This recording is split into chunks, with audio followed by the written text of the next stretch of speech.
A gente abre essa edição com o fato do noticiário internacional, porque a explosão em massa de um antigo sistema de comunicação provocou mortes e deixou milhares de feridos no Líbano. A reportagem é de Marcelo Favalli. Em uma ação coordenada, milhares de dispositivos antigos de troca de mensagens de texto explodiram quase que simultaneamente. Entre os mortos, há um menino de 10 anos, filho de um deputado eleito pelo braço político do Hezbollah. A maioria dos casos ocorreu no Líbano. Na vizinha Síria, 14 pessoas ficaram feridas pelo mesmo motivo. Imagens que circulam nas redes sociais mostram as vítimas feridas pela detonação do equipamento. Hospitais receberam pacientes com dedos mutilados, dilaceração na altura dos olhos e estilhaços na cintura. O padrão dos ferimentos mostra que os alvos do atentado estavam com o pager no bolso da calça ou segurando o aparelho nas mãos. Houve aqueles que liam mensagens no momento da detonação. Os pagers, muito comuns nos anos 90, antes da popularização dos celulares, ainda são usados por alguns assinantes no Líbano e na Síria, por questão de segurança. Como os aparelhos não usam sinal de celular, fica impossível a localização de alvos por meio das agências de inteligência. O Hezbollah publicou um comunicado acusando Israel de orquestrar o ataque. O grupo prometeu uma punição justa. O Hamas classificou a manobra como agressão terrorista e disse que o governo de Benjamin Netanyahu não distingue combatentes de civis. As explosões dos pagers ocorreram poucas horas depois de Israel ter anunciado estender a guerra na faixa de Gaza até a fronteira com o Líbano. O secretário de Estado americano, Antony Blinken, disse que os Estados Unidos não têm nada a ver com o episódio. O chefe da diplomacia europeia, Josep Borrell, fez um apelo para que as partes envolvidas no conflito cheguem a um acordo de cessar-fogo.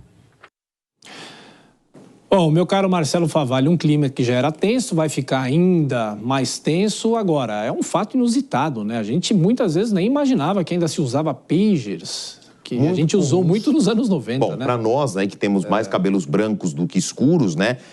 Os nativos digitais, daqui a pouco eu chego aí desvendando o que é um pager. Agora, tudo isso que mostrou na reportagem é verdade. Parece um enredo tirado de um filme aí de espionagem.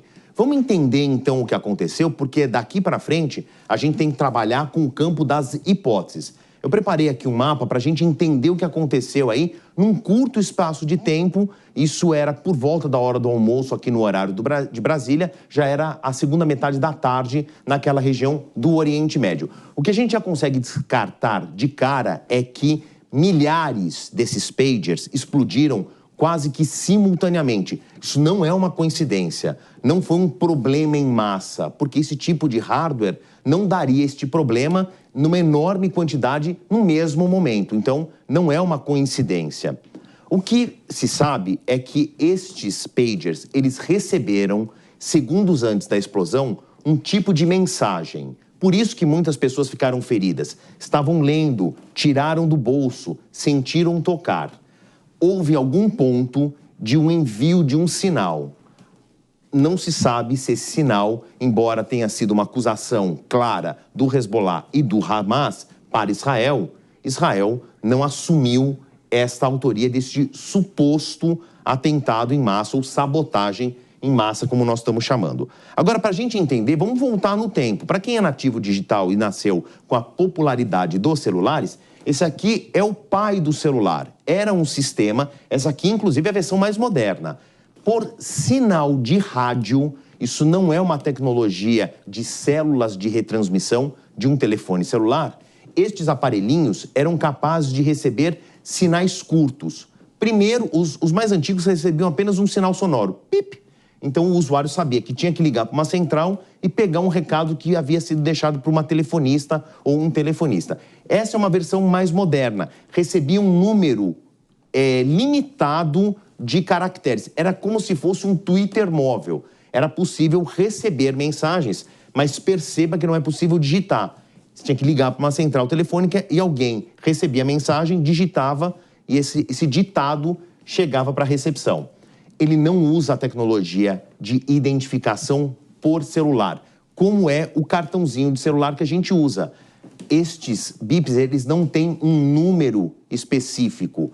Por que que o Hezbollah, Hamas, usam esse tipo de tecnologia muito arcaica? Eu estou falando de uma tecnologia que tem mais de 30 anos.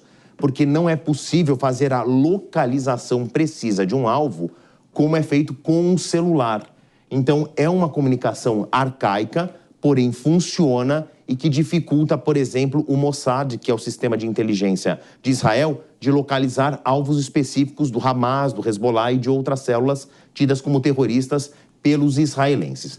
Então, explicado o funcionamento do BIP, o que pode ter acontecido? Aí, hipótese número 2, e essa é uma das hipóteses mais prováveis. O Hezbollah recebeu um equipamento mais recentemente, como se fosse uma troca desses aparelhos que vão ficando defasados e a bateria, um equipamento antigo, a bateria vai cansando. Supostamente, uma das hipóteses, eu repito, é que esse carregamento de milhares de novos pagers distribuídos para integrantes do Hezbollah tenham sido interceptados ou por Israel ou por algum aliado. E o hardware, a peça, pode ter sido alterada. Como? Com a inclusão de um explosivo plástico. Israel já fez isso para matar um alvo específico terrorista. Ele recebeu um celular que explodiu na cabeça dele enquanto ele falava, porque tinha 14 gramas de um explosivo plástico específico. Israel, na época, assume este atentado e a mecânica do ataque. Então, a partir desse passado, a gente pode entender que houve esse tipo, supostamente, aí, de uma alteração em milhares desses pagers para um explosivo plástico que, talvez, o pager tenha recebido um sinal de uma alta frequência e fez com que a bateria superaquecesse, que não seria um problema, mas talvez o explosivo plástico reagisse a uma temperatura elevada da bateria e detonasse, e tivesse sido detonado. Outra hipótese é que este explosivo plástico seria sensível a essa transmissão de sinal mandada especificamente ao mesmo tempo para esses milhares de pagers ao mesmo tempo. Como eles recebem um sinal de rádio de longo alcance, milhares de pagers simultaneamente receberam o mesmo sinal em diferentes partes do território. Isso acontece no Líbano e na Síria. Não coincidentemente, são dois países aí vizinhos de Israel e que também têm problemas aí com a política de Israel. Para encerrar, aqui eu fiz um esquema.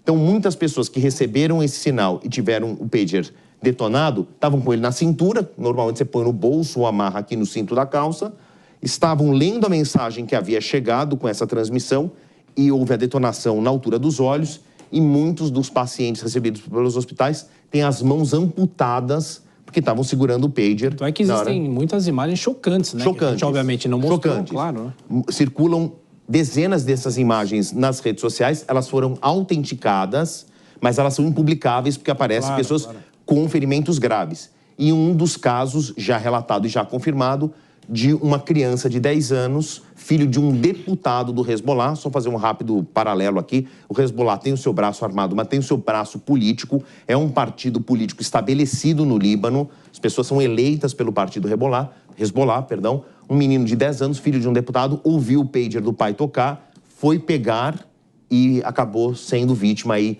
dessa explosão. Hezbollah disse que vai ter retaliação, a gente espera aí talvez uma manifestação de Israel, porque os Estados Unidos falou, eu não tenho nada a ver com isso. Pois é. Bom, Marcelo, para a gente continuar acompanhando os desdobramentos disso, teremos possivelmente. Certamente. Obrigado mais uma vez. Bom trabalho.